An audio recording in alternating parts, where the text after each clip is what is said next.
Hello students, welcome to Learn and Practice, and today we'll discuss about the laws of motion, that is the Newton's laws of motion. We have already read about it a little bit of it in the previous classes, but here in class 9 we will read this topic in details. Okay, so whenever we are starting the three laws of motions that is written by Sir Isaac Newton, before that we have to understand that from where these laws has came. Actually, whenever uh, Galileo Galilei has told first time about the mass and the velocity of the object, that very time Newton's just study on this formula of Galileo Galilei, and after that he has made three different laws of motion, that is the velocity that is based on the uniform velocity or the non-uniform velocity according to the mass of the objects, not only an object but also different based on different objects. Okay, he has tried and he has made the three laws or three formulas on it. Okay, so let's go for it. Whenever we are starting this chapter, then the first topic that comes, that is the balanced force and the unbalanced force. Balanced force means where the work is totally zero. Okay, it means the work doesn't do anything or doesn't create any kinds of work on that very object. Suppose if you give the pressure on a wall of a room, okay, on the wall of your room, if you give a pressure for a long time, you will observe that you haven't done no work at all after the long period of time. It means that no work has done. But if you just so here it is called the balanced force, means from the both side, from the wall, the force has gone or force has come to you, and the same amount of force is going from your body on the wall. So it means that from the both side the work has given as equal and it is zero. Now if you think of an object, suppose a ball. Okay, now if you push the ball by taking any amount of the force, then you will also that automatically the ball can move from one place to another. Okay, what for? Because you have given a push or you have shown your force on that ball.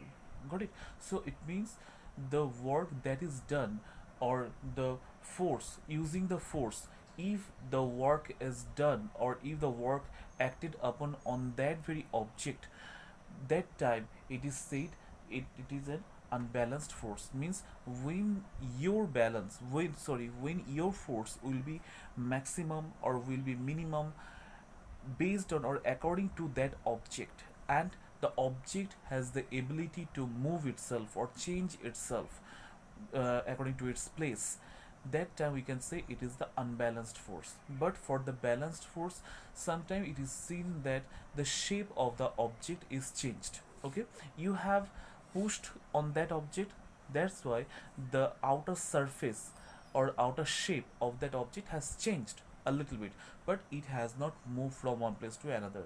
So it means that the shape can be changed for few of the objects for the balanced force, but for the unbalanced force the shape can be changed as well as they must have to change the place. Okay, it means in balanced force work is totally zero, but in an unbalanced force there few works used to done. Okay, so that's all about it. Now come to the, whenever we are saying about the size and shape and the movement of the objects, it means we know that each object has its own mass. Okay, and for the unbalanced force, as the objects are moving from one place to another, it means they have the velocity, and velocity only creates when the force acted upon on it. So it means force, velocity, then the mass, when all these are happening, at that time Newton's think of the formulas or think of the rules or these laws. Got it? So let's go for the first law. The first law is saying that an object continues to be in a state of motion, rest, or in a uniform motion along a straight line unless acted upon by an unbalanced force.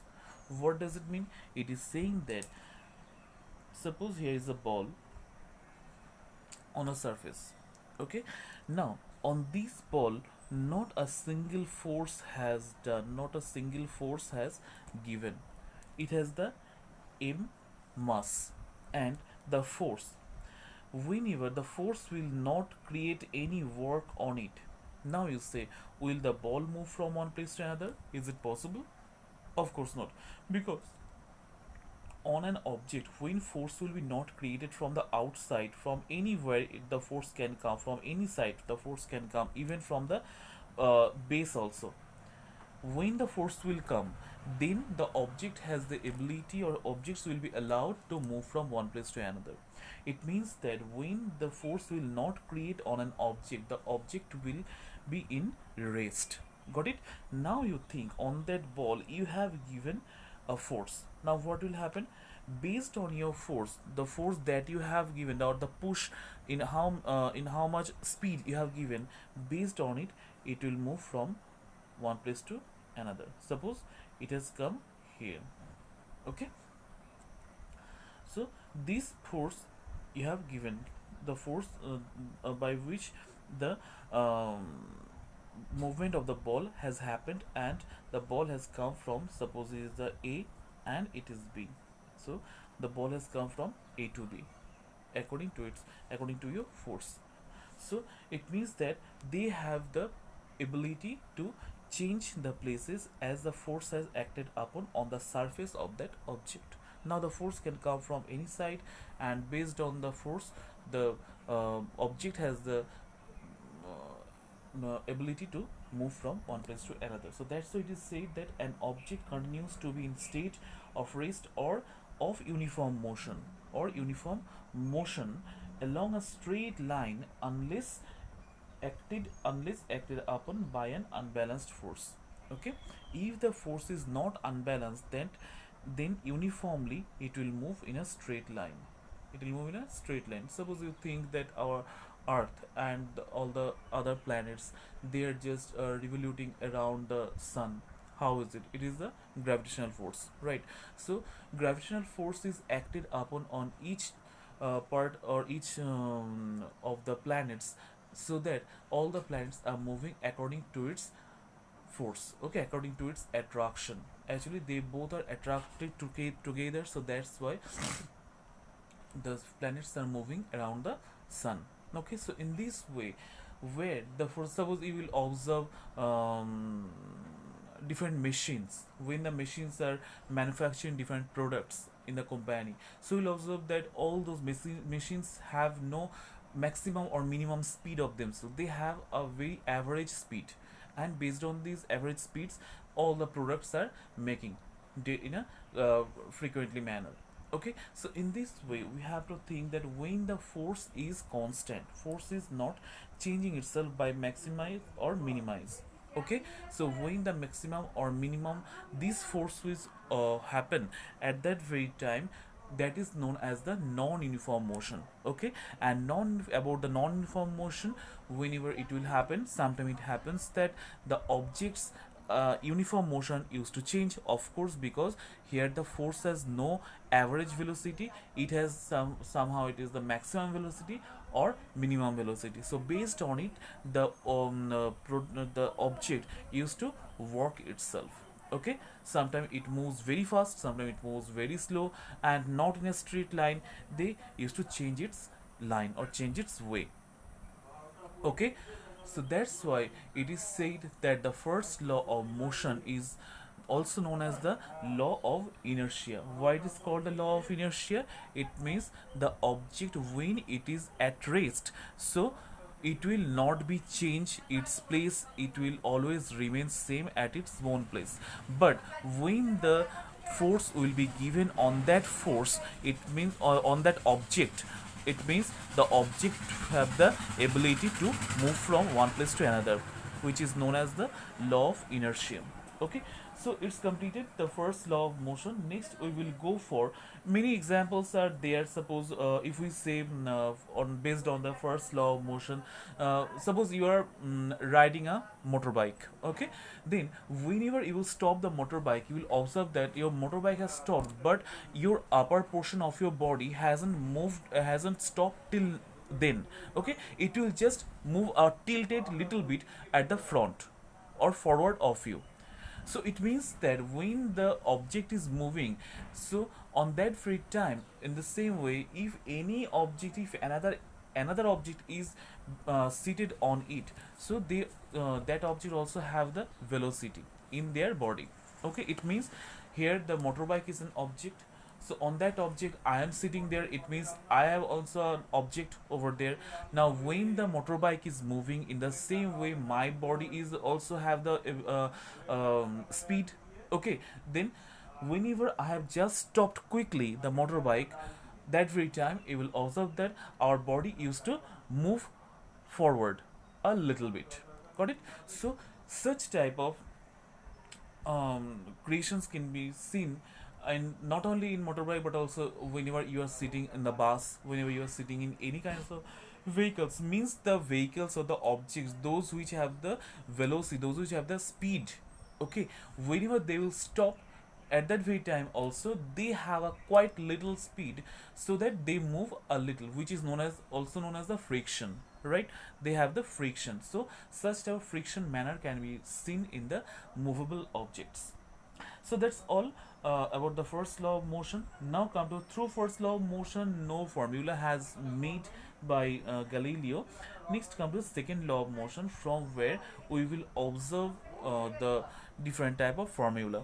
Okay, what is the second law of motion? The second law of motion is telling that the rate of change of momentum of an object is proportional to the applied unbalanced force in the direction of the force. Okay, so it means from here we have to say about the rate of change of momentum. Okay, rate of change of momentum, think of it, and as well as the unbalanced force. Look, the law of inertia means, for the first law of motion we have said only for the force on which an object is can be moved from one place to another. It was not said about the balanced or the unbalanced force. We know that on the balanced force no object has the ability to move, but unbalanced force has the ability to move an object from place to place. Okay, so in second law, the unbalanced force has told itself, and the rate of change of momentum, it means here it is said about the momentum, which is denoted as small p, small p, and this momentum is based on the product of mass of the object and the velocity of the object. Okay, mass and velocity. When an object is to move, it has the mass, and according to the unbalanced force, when it will move from one place to another, suppose it is u and it is v, okay, and it is m1 and m2, got it? So automatically it used to change its place, and it also have the velocity. So this velocity and the mass of the objects are collectively called momentum. Okay, so these momentum, now the rate of change of momentum, the rate of change of momentum, how can we say? Suppose the initial force of the object is u, okay, and the final velocity, the final velocity is v, got it? And whenever the object is moving from one place to another, it means it has the momentum at the rest position p1, and after movement, whenever it has stayed in another place, it has the momentum p2. Okay, so p2 and p1 we have taken, then easily we can say that p1 equal to mu and p2 equal to mv. Can you say? Of course we can say, because according to this second law of motion, when the object in rest, at that very time it has its mass and it has its initial velocity, that is u. Okay, and it is taken as the p1, it means the momentum 1. So momentum 1 is equal to mu, as well as whenever the unbalanced force has given according to the rate of the time it has moved one place to another, and we have taken its itself as mass cannot be changed, so m remains same. And the final velocity, okay, the final velocity, at which velocity the object has come from one place to another, it is taken as v. So m into v equal to momentum 2. Okay, so p1 equal to mv mu and p2 equal to mv. Okay, now if anyone asks you that what is the change of their momentum, now you please show the change of the momentum. So easily we can say that change of the momentum equal to p momentum p equal to mu equal to m v equal to mu. Mv equal to mu means from final velocity to initial velocity. Whenever from final velocity the initial velocity will be subtracted, then the change of the momentum will come, that how much it has changed. So from there m is common, we are taking, it will come as v minus u. Okay, so we can say momentum equal to v minus u. Got it? Now the rate of change of momentum. What will be the rate of change of momentum? When we are saying the rate of change of momentum, rate means it is always based on the time, means according to the time what will be the momentum of the object when it was in the unbalanced force. Okay, so we can easily say that m into, okay, we can say that momentum by t. Okay, momentum by t. What is momentum by t? We have already proved that momentum means m equal to v minus u by t. So rate of change of momentum is equal to m into v minus u by t. Got it? Now what about the force according to the second law of motion? You will observe that in second law of motion about the force has told. What about the force? So easily we can say force proportional to m into v minus u by t. Why? Because it is said that the force that is applied on this object, it is proportional to the rate of change of momentum of the object.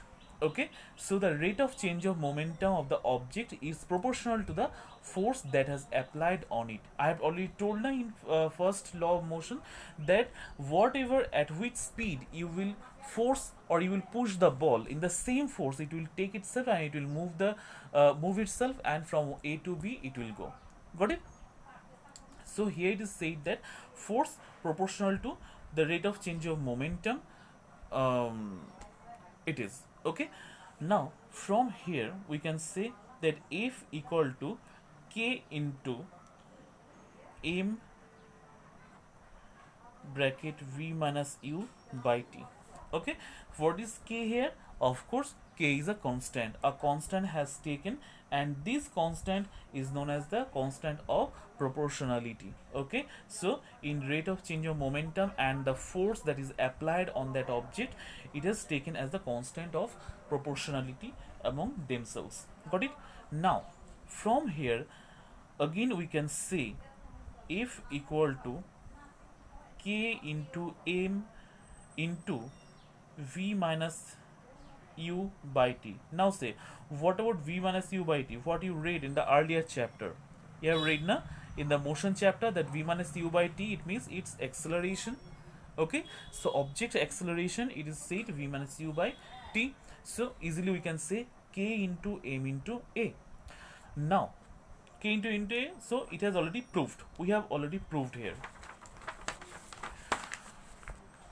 Now suppose the constant k has its value equal to 1 for the moving objects in an unbalanced force. So when a ball or when an object is moving in unbalanced force that has created on it, okay, where the k constant has taken as 1, so automatically from here we can say F equal to m into a. F equal to m into a. Why? As k equal to 1. Okay, so k equal to 1 constant we can easily take, and we can easily prove that m equal to f equal to m into a. Okay, and this um, unit, according to the unit if we take, so 1 unit force is this 1 unit force equal to k equal to 1. K means k I have taken here as we have taken earlier also. K equal to 1 into m means 1 kg. In kg it has taken. Only for 1 unit I am calculating here. So that's why m equal to 1 kg, and a acceleration always goes, we know that acceleration means the speed of the force, that's the meter per second square. So 1 meter per second square. So easily we can say that here for the force it has taken kg dot meter per second square. So kg meter per second square it has taken, and this kg meter per second square is also known as, or also can be said as, Newton, that is capital N. Okay, so capital N, through it also we can deliberate the unit of any of the object's force based on second law of motion. Okay, so kg meter per second square or Newton is same. Did you understand? Okay, fine. Now this second law of motion, how is it used, and where this unbalanced force is taken or controlled? Okay, we know that when the unbalanced force is given on any object based on the rate of change of its momentum, means time is also creating over there. So based on the time and the unbalanced force, how can the body of the object is to move from one place to another through this second law of motion, easily we can understand. Got it? For an example, when the ball is coming through this through the picture from your book, you can easily understand that a ball is coming that has thrown by the batsman, and fielder is to catch. Okay, and you know that when the ball is coming along with its force, at that very time when the ball is taken or catched or caught by the fielder, they always take their palm in at the backside. Okay, after taking the ball at the backside, what for? It is also based on the law of inertia. We know that when any object is coming quickly from its speediest manner to the rest manner, so it also has a little bit what I say, the intention to move itself. Okay, so that's why whenever the fielder used to catch the ball, after that they take their hand at the backside for a little, so that they can easily grip the ball. Okay, fine. So it's all about this. Now when we are saying about the first law of motion, so first law of motion also somehow numerically it is what I say, its expression, it's or it expresses itself in the second law of motion. What it is, we know from the second law of motion, that is F equal to m into a. Okay, and what is a, we have already done. We know that m into a means v minus u by t.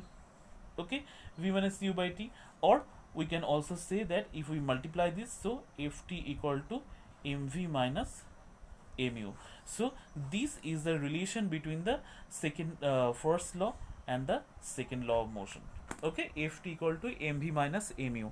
So if the question comes that how can you make the relationship between the first law and the second law, so this is the relation. In this way, in short, you can show it off. Got it?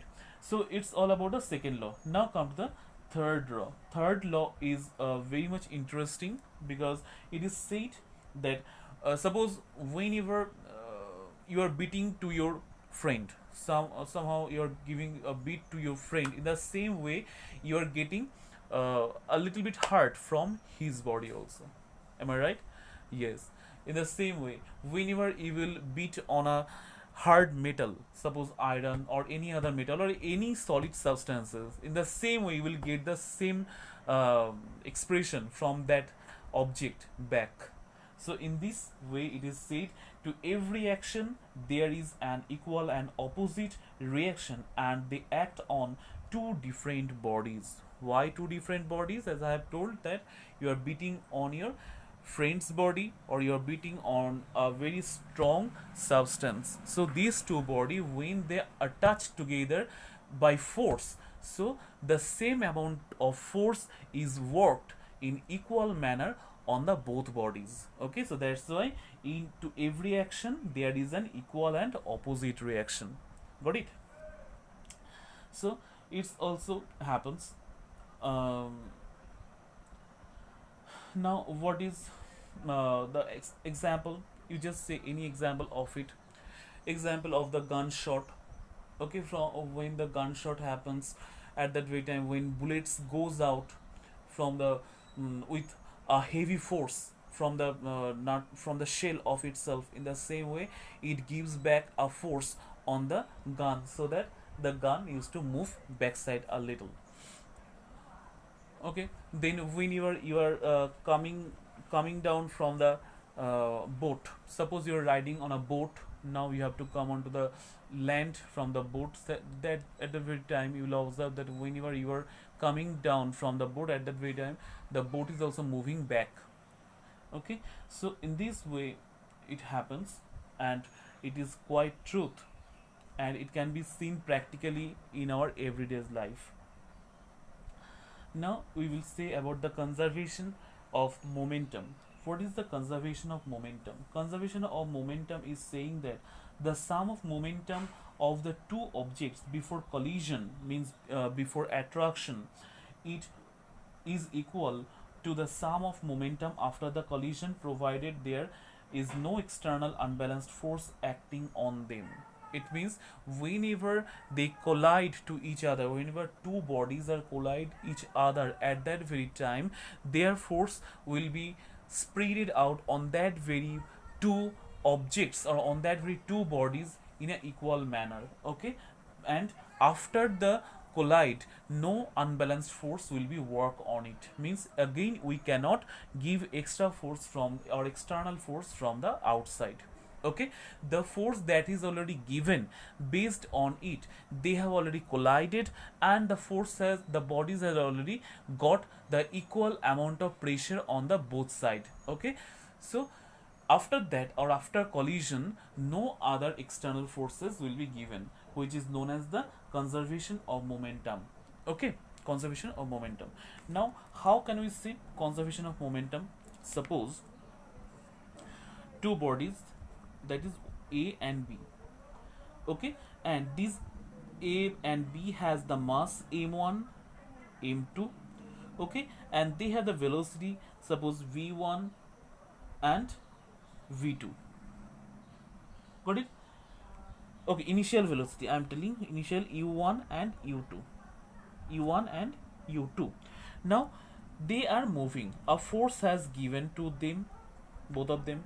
You will observe that after reaching a little space they will collide to each other, means they will come in contact to each other, whereas m1, m2, and they will exchange whenever they are colliding. We have already told that when two bodies are colliding to each other, at that very time this force will go to this body, and this force will reach to this body, so it will just exchange its body's force. Suppose the force has exchanged at the both side, and whenever it comes to this force, it has come as the F AB, because from A to B it has gone, that's why AB, and it has come back as FBA, because from B to A the force is coming. Okay, FAB means A to B, or FBA means force is coming from B to A. Got it? Now after colliding, they will move separately again, and they will stay at one place. What will be that? That will come as